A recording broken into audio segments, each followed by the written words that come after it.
Episode की शुरुआत में हमें अल्टीमस के दोस्तों को दिखाया जाता है जिन्हें विलगैक्स पीट रहा होता है। अल्टीमस जब उन्हें बचाने की कोशिश करता है तो विलगैक्स उसे भी बुरी तरीके से मारता है। उसके बाद उसकी सारी ताकत खींच लेता है, जिसके बाद बोलता है अब तुम्हारी बारी है। हमें बेन को दिखाया जाता है जो मस्त स्मूदी पी रहा था। तभी उसे ग्वेन का कॉल आता है। ग्वेन बोलते जल्दी यहाँ पर पहुंचो, हमें तुम्हारी मदद चाहिए क्योंकि हम बुरी तरह से पिट रहे हैं। बेन तुरंत जेट रे बनता है और उनके पास उड़ता हुआ पहुंच जाता है। ग्वेन और केविन अभी भी सरपेंट से लड़ रहे थे। बेन कैनन बॉल बनता है, जिसके बाद वो सरपेंट पे 2-3 बार उछलता है। सरपेंट खुद ही हार मान जाता है। सरपेंट को हारने के बाद जब ग्वेन के पास बेन जाता है तो ग्वेन बहुत गुस्से में होती है क्योंकि बेन बहुत देरी से पहुंचा होता है। फिर हमें ग्रैंडपा को दिखाया जाता है जो नए प्लम्बर बच्चों को ट्रेनिंग दे रहे होते हैं। तभी उनके ट्रैकर पर शो होता है कि कोई अनजान स्पेसशिप तेजी से पृथ्वी की तरफ आ रहा है और वो अपनी गाड़ी उसी साइड मोड़ लेते हैं। वो स्पेसशिप विलगैक्स का होता है। विलगैक्स पहुंचने के बाद युद्ध के लिए रिपोर्टर के सामने चिल्ला रहा होता है। तभी वहाँ पे ग्रैंडपा पहुंचते हैं। ग्रैंडपा पूछते हैं विलगैक्स तुम्हें क्या चाहिए। अभी ग्रैंडपा बात ही करे तो तभी कूपर लड़ने के लिए कूद जाता है। ढेर सारी मिसाइल से विलगैक्स पे हमला करता है लेकिन वो बच जाता है। अपने लेजर बीन से जब हमला करता है तो इससे पहले कूपर को नुकसान पहुंचता है। हेलन उसे बचा लेती है। विलगैक्स अपने लेजर बीन का इस्तेमाल हेलन पे करता है जिससे वो घायल हो जाती है। फिर मैनी लड़ने के लिए आगे आता है पर विलगैक्स उसे उठाकर फेंक देता है। इसी तरीके से हर एक न्यू प्लम्बर बच्चा अपनी ताकत का इस्तेमाल करता है पर विलगैक्स की नई पावर्स के सामने कोई भी नहीं टिक पाता। ग्रैंडपा विलगैक्स पर छुपकर वार करता है लेकिन एक थप्पड़ में वो उन्हें भी गिरा देता है और ग्रैंडपा के पास आकर बोलता है कि मैं इस दुनिया के सबसे ताकतवर हीरो को चुनौती देता हूं और अगर वो लड़ने नहीं आया तो गैलेक्सी रूल के हिसाब से ये प्लेनेट मेरा हो जाएगा। फिर हमें बेन को दिखाया जाता है जो हमेशा की तरह ग्वेन की बेइज्जती कर रहा था। ग्वेन गुस्से में आकर स्मूदी बेन के सर पर डाल देती है। यहाँ पर बेन ग्वेन पे स्मूदी फेंक पाता है। उससे पहले ओमनिट्रिक्स बचने लगता है। ग्रैंडपा विलगैक्स ने तुम्हें चुनौती दी, अगर तुम हार गए तो पृथ्वी उसकी हो जाएगी। बेन बोलता है मैंने उसे कई बार हराया है और चुनौती एक्सेप्ट कर लेता है। केविन बेन और ग्वेन को लड़ाई की फुटेजेस दिखा रहा होता है। केविन बोलता है इसके लिए तुम्हें ओमनिट्रिक्स की पूरी ताकत की जरूरत पड़ेगी, इसलिए मैंने एक मशीन बनाई है ताकि हम ओमनिट्रिक्स को हैक कर सके। बेन बड़ी खुशी के साथ राजी हो जाता है पर ग्वेन मना करती है। केविन और बेन कहाँ मानने वाले थे। वो लोग मशीन को चालू करते हैं। मशीन को चालू करते हैं वहाँ पे एजमत आता है जो उन्हें बताता है कि ये बहुत खतरनाक हो सकता है, तुम अब इसके लिए तैयार नहीं और ये कहकर वहाँ से चले जाते हैं। अब केविन भी मना कर देता है पर बेन खुद से मशीन को स्टार्ट करता है। देखते ही देखते ओमनिट्रिक्स ओवरलोड होने लगता है। यहाँ पर बेन अपना हाथ नहीं हटा पा रहा होता। तब केविन आता है मदद करने के लिए लेकिन इससे पहले कि वो हाथ हटा पाता एक जोरदार ब्लास्ट होता है। ब्लास्ट शांत होने के बाद हमें ग्वेन को दिखाया जाता है जिसके सामने क्रोमा स्टोन और स्पाइडर मंकी खड़े होते हैं। ग्वेन कुछ कह पाते उससे पहले वो लोग वहाँ से भाग जाते हैं। हमें बेन को दिखाया जाता है। बेन के सामने से गूप निकलता है। जब वो लोग केविन को ढूंढकर बाहर निकालते हैं तो केविन एक मॉन्स्टर में बदल चुका होता है। केविन बहुत इंसान बनने को ट्राई करता है पर इंसान नहीं बन पाता। बेन बताता है दोस्तों देखो मेरी घड़ी को कुछ हो चुका है, इसमें से कुछ एलियन गायब है। तभी वहाँ पर फिर से एजमत पहुंचते हैं जो बेन को बताता है कि तुम्हारी ओमनिट्रिक्स छेड़ने की वजह से जो एलियन भाग गया अगर वो 24 घंटे में फिर से ओमनिट्रिक्स में नहीं आते तो खत्म हो जाएंगे और इसके साथ ही तुम उनकी ताकत भी खो दोगे। ग्वेन उनके एनर्जी फील्ड से भी उनको नहीं ढूंढ पा रही होती। केविन बताता है कि सभी के पास बैच है और हम अपने प्लम्बर बैच की मदद से उन्हें काफी आसानी से ढूंढ सकते हैं। प्लम्बर बैच एक सर्कस की तरफ लेकर जाता है जहाँ पर क्रोमा स्टोन अपना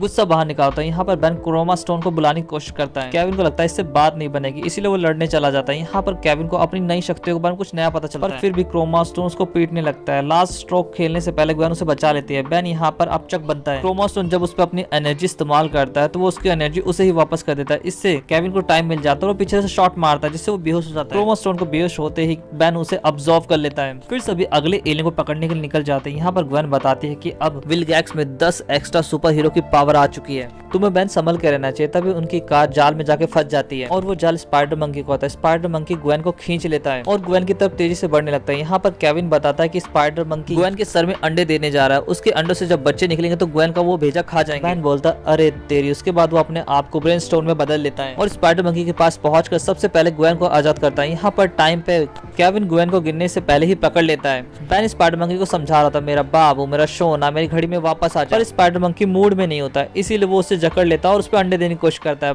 पर वो ओमनिट्रिक्स से काफी पास होता है इसीलिए ओमनिट्रिक्स उसे अब्सॉर्ब कर लेती है। जिसके बाद वो लोग अगले एलियन को पकड़ने के लिए निकल जाते हैं। यहाँ पर बारी आती है गूप। प्लम्बर्स बैच बताता है कि गूप इस समय नाले में। वो लोग नाले में जब जाते हैं बेन को गूप की आर्टिफिशियल ग्रेविटी कंट्रोल करने वाली मशीन मिलती है। बेन कुछ समझ पाता इससे पहले गूप उसे पूरी तरीके से कवर कर लेता है। और ग्वेन बेन की तरफ बढ़ते हैं पर गूप उनके ऊपर ढेर सारी पाइपें गिरा देता है। बेन अपने ओमनिट्रिक्स का इस्तेमाल करके खुद को स्मोक फायर में बदल लेता है जिससे गूप के चीथड़े उड़ जाते हैं जिन्हें गूप समेट कर भागने की कोशिश करता है। बेन यहाँ पर आग का इस्तेमाल करता है जिससे पाइपलाइन में हर जगह आग लग जाती है। वो लोग जब बाहर आते हैं तो ग्वेन उसे डांट ही रहते तभी पीछे से गूप आता है और बेन के छोटे छोटे टुकड़े कर देता है। बेन अपने टुकड़ों को संभालता है और तेजी से अपना हाथ बढ़ाता है जिससे गूप को वो पकड़कर सीधा अपने ओमनिट्रिक्स में डाल देता है। इसके बाद वो सबसे बड़े जायंट एलियन को ढूंढना होता है लेकिन बेन के पास टाइम नहीं होता इसीलिए वो लड़ाई के ग्राउंड में पहुंच जाता है। विलगैक्स भी एक धमाकेदार एंट्री के साथ वहाँ पर पहुंचता है। बेन मजे लेते हुए कहता है कि बातों से मारोगे लड़ाई भी करोगे और बेन लड़ना स्टार्ट स्टार्ट करता है। यहाँ पर विलगैक्स उस पर भारी पड़ रहा होता है क्योंकि वो उसके हर वार का बैन को मुंह तोड़ जवाब देता है। बैन यहाँ पर बिग चिल बनता है, उसे जमा देता है, पर बर्फ भी ज्यादा देर नहीं टिकती। बैन अपने गोस्ट फॉर्म में होता है पर विलगैक्स फिर भी उसे पकड़ लेता है। बैन धीरे से धरती के अंदर जाता है और हिमांगसोर बनकर बाहर आता है और विलगैक्स को सरप्राइज करता है, लेकिन विलगैक्स उसे ही सरप्राइज करता है। तभी ग्वेन और केविन बेबिक को वहां पर लेकर आते हैं। बेबिक बिना नखरे दिखाए बैन की ओमनिट्रिक्स में वापस चला जाता है। बैन ओमनिट्रिक्स में बेबिक सेट करता है पर उसे क्रोमा स्टोन मिलता है। यहाँ पर क्रोमा स्टोन से जब वो लड़ने जाता है विलगैक्स अपनी स्वॉर्ड की मदद से उसके टुकड़े टुकड़े कर देता है। साइफर ओमनिट्रिक्स को विलगैक्स को देने के लिए आगे बढ़ता है पर ओमनिट्रिक्स चमकने लगता है और क्रोमा स्टोन के सभी पत्थरों को इकट्ठा करके डायमंड हैंड में बदल जाता है। बैन वापस आते ही विलगैक्स को एक जोरदार टक्कर देता है और लगातार वार होने की वजह से विलगैक्स कमजोर हो जाता है। उसके बाद फाइनल स्ट्रोक देखो उसे हरा देता है। विलगैक्स अपनी हार कबूल करता और गैलेक्सी रू का